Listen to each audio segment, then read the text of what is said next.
Crime petrol के एक नए एपिसोड में आपका स्वागत है। आपको मेहमान नवाजी करना तो बहुत पसंद होगा। आप अपने मेहमानों के लिए बहुत बड़े बड़े पकवान बनाते होगे, उनकी बहुत खातिरदारी करते होगे।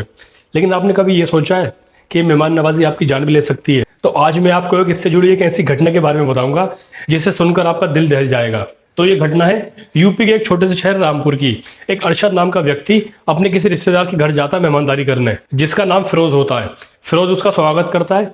फिर वो लोग कुछ देर बैठ के बातें करते हैं और फिर फिरोज अरशद के लिए नाश्ता लगाता है, जिसमें चाय, बिस्किट, नमकीन शामिल होते हैं। वो लोग नाश्ता तो कर लेते हैं, लेकिन अरशद का पेट लगभग भर चुका होता है। फिर खाने की बारी आती है। फिरोज उसे चिकन बिरयानी खिलाता है। हालांकि अरशद का पेट भर चुका होता है, लेकिन फिरोज उसके मना करने के बावजूद भी जबरदस्ती उसके प्लेट में परोस देता है। अरशद को उस टाइम बहुत गुस्सा आया, लेकिन उसने कुछ कहा नहीं। वो मजबूर था, तो उसने चुपचाप खाना खा लिया। अरशद का पेट बहुत ज्यादा भर चुका था, इसी बात से उसके अंदर क्रोध था। खाना खाकर जैसे ही सब लोग सो जाते हैं तो अरशद एक जुर्म को अंजाम देता है। काफी रात बीतने के बाद जब सब लोग सो रहे होते हैं तो अरशद फिरोज के कमरे में जाता है और उसे सोता देख उसको वो मौका मिल जाता है जिसकी उसे तलाश थी। अरशद बड़ी बेबाकी से उसके दोनों पैर पकड़ के उसको खींचना शुरू करता है और खींचते हुए एक कमरे में ले जाता है। और फिरोज अभी भी घोड़े बेचकर सो रहा होता है।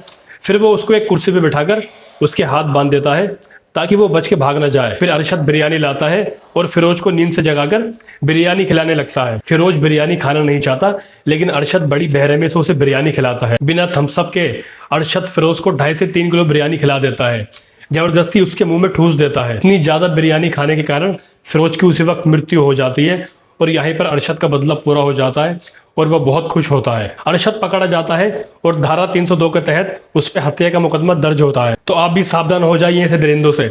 इन्हें जबरदस्ती खाना ना खिलाएं, वरना इसमें आपकी जान भी जा सकती है। तो अपना ख्याल रखें, सतर्क रहें। सबक एक को, सीख हम सबको। अब मैं अनूप सोनी आप सबसे विदा लेता हूँ। अब फिर मुलाकात होगी एक अगले एपिसोड में। जय हिंद, जय भारत।